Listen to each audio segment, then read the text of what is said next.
پھنسایا ہے وہ مسٹر عمران خان نے پھنسایا ہے۔ مسٹر عمران خان بنیادی طور پر بین الاقوامی ایجنڈا پر ہے، وہ میرے حوالے سے اسرائیل ایجنٹ ہے، اور وہ اسرائیل اور بھارت کو خوشنودی حاصل کرنے کے لیے پاکستان کو معاشی اور سیاسی دلدل میں پھنسا رہا ہے۔ اس نے دیکھے کہ 2013 کے الیکشن کے بعد 2014 میں دھرنے دیے، نہ صرف دھرنے دیے لیکن پاکستان ٹیلی ویژن پر قبضہ کیا، اور ایک SSP پولیس کو جونیجو صاحب کو مارا پیٹا گیا، پرائم منسٹر ہاؤس میں گھسنے کی بھی کوشش کی، اور اپنا سپریم کورٹ کے جو در و دیوار پر وہ تولیے دھوتیا اور وہ ٹانگ دیے رومال، یہ حالت ہے۔ اس آدمی نے شعوری طور پر، کیونکہ یہ کرکٹ کے میدان میں بھی یہ ساری دنیا میں پھرتا تھا، یہ میرے حوالے سے میں کہتا ہوں کہ یہ اسی وقت سے یہ ہائر کیا گیا ہے، اس کو پرچیز کیا گیا ہے، یہ ہیرو کے طور پر ابھرا پاکستان کے کرکٹ کے میدان میں۔ یہ کرکٹ ہے، یہ سیاست ہے۔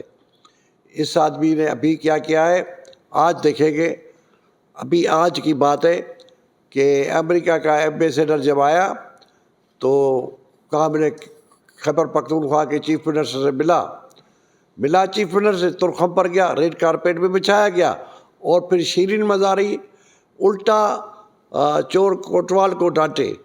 یعنی یہ کوئی بات ہے؟ وہ کام جو خود کیا وہ پھر بھی ہمارے PTM پر کہہ رہے۔ PTM جو ہے وہ بین الاقوامی ایجنٹ ہے۔ PTM پاکستان عوام کی نمائندہ جماعتوں کا ایک اتحاد ہے، اور PTM کی قیادت مولانا فضل الرحمان کر رہے ہیں، جو ایک حریت پسند مولانا مفتی محمود کے بیٹے۔ میں یہ عرض کر رہا ہوں کہ اس آدمی نے ابھی معاشی طور پر پاکستان میں اتنے قرضے لیے، اتنے قرضے جو 70 سالوں میں کسی بھی نہیں لیے۔ اسی کے زمانے میں جو مہنگائی ہمارے گلے میں آ گیا۔ ابھی ہم نے جب حکومت سنبھالی، اس لیے نہیں کہ ہمیں حکومت ہم نے اولیا دیا پاکستان کو، کہ پاکستان کی کشتی ڈوب رہی تھی، ہمیں اس کشتی کو پار لگانا تھا۔ اسی لیے میاں شہباز شریف صاحب نے یہ باغ دوڑ سنبھالی، اور آپ آج بھی دیکھ رہے کہ ڈوبتی ہوئی کشتی کو آگے لے رہے، اور دیکھا کہ ڈالر جو ہے، جو اڑان بہت تھی، اب آہستہ آہستہ ڈالر کم ہوتا جا رہا، پاکستان کے روپے کی اہمیت بڑھتی جا رہی۔ انشاءاللہ تعالیٰ 6-8 مہینے کے اندر مہنگائی پر کنٹرول کر لیں گے۔ ابھی اس نے جو ہے پنجاب میں کہتا کہ پنجاب میں یہ ہم نے الیکشن جیتے، بھائی اگر آگے الیکشن جیتے اس کا مطلب الیکشن کمیشن نے فیئر اینڈ فری الیکشن کرائے۔ پھر اس الیکشن کمیشن پر تمہارا اعتراضات کیا ہے؟ ہم نے تو اسی وقت الیکشن کے نتائج کو قبول کیا، مسلم لیگ ان نتائج کو قبول کیا، اور آپ نے یہ سارا دنگا فساد اس لیے کہ آپ کو پاکستان کا گورباچوف بننے کا شوق ہے۔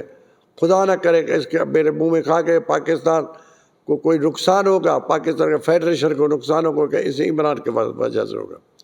ابھی بات یہ ہے الیکشن کے ضمنی انتخاب، کہتا ہے کہ 9 سیٹوں پر ہے، مجھے شوق ہے، آ جائے ملین وا کے لڑے تو پتہ پڑے کہ دن کے تارے ہم دکھائیں گے۔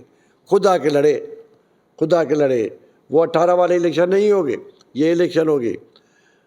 انتخابات میں ہم بھرپور حصہ لے رہے ہیں۔ مسلم لیگ این PTM کو درخواست کرے گی، مسلم لیگ این PTM کو درخواست کرے گی۔ 237 حلقہ مسلم لیگ این کا رہا ہے۔ 2013 میں مسلم لیگ این یہاں سے MNA بنی تھی، اور عبدالحکیم بلوچ یہاں سے ہمارا MNA تھا، اور ہم نے جیتی تھی۔ 2018 میں ہم نے 15,000 ووٹ اٹھائے ہیں۔ تو میرے پاس جو 2 میرے دوستوں کے ٹکٹ کے لیے آیا ہے، ایک قادر بخش کلمتی بلوچ کا، ایک زین انصاری کا۔ دونوں ٹکٹ کا فیصلہ میری پارٹی کا پارلیمنٹ بورڈ کرے گا، میری پارٹی کے سربراہ کریں گے، لیکن میرا بھی اس میں حصہ رسائی ہوگا، کہ میں بھی اس میں کچھ اپنی رائے دوں گا۔ مجھے امید ہے کہ یہ سیٹ PMLN کو ملے گی، اور ہم PMLN والے PTM کو جیت کے دیں گے۔ اور بالکل میں اسے کہتا ہوں، یہ 3 سیٹیں ہیں کراچی میں، ایک MKM کو دینا چاہیے، ایک جو ہے وہ پیپل پارٹی کو، ایک اگر PMLN کو دیں گے۔ اگر PMLN کو نہیں بھی ملی تو PMLN پی ٹی ایم جس کو بھی ٹکٹ دے گا ہم اس کی بھرپور تائید کریں گے، حمایت کریں، ورک کریں گے.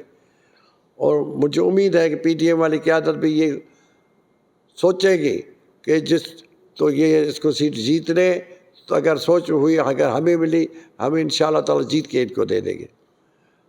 اگر ہمیں ٹکٹ نہ بھی ملا، پی ٹی ایم نے نہیں دیا، تو ہم بھرپور جو بھی کینڈیڈیٹ پی ٹی ایم کا اس کی مدد کریں گے.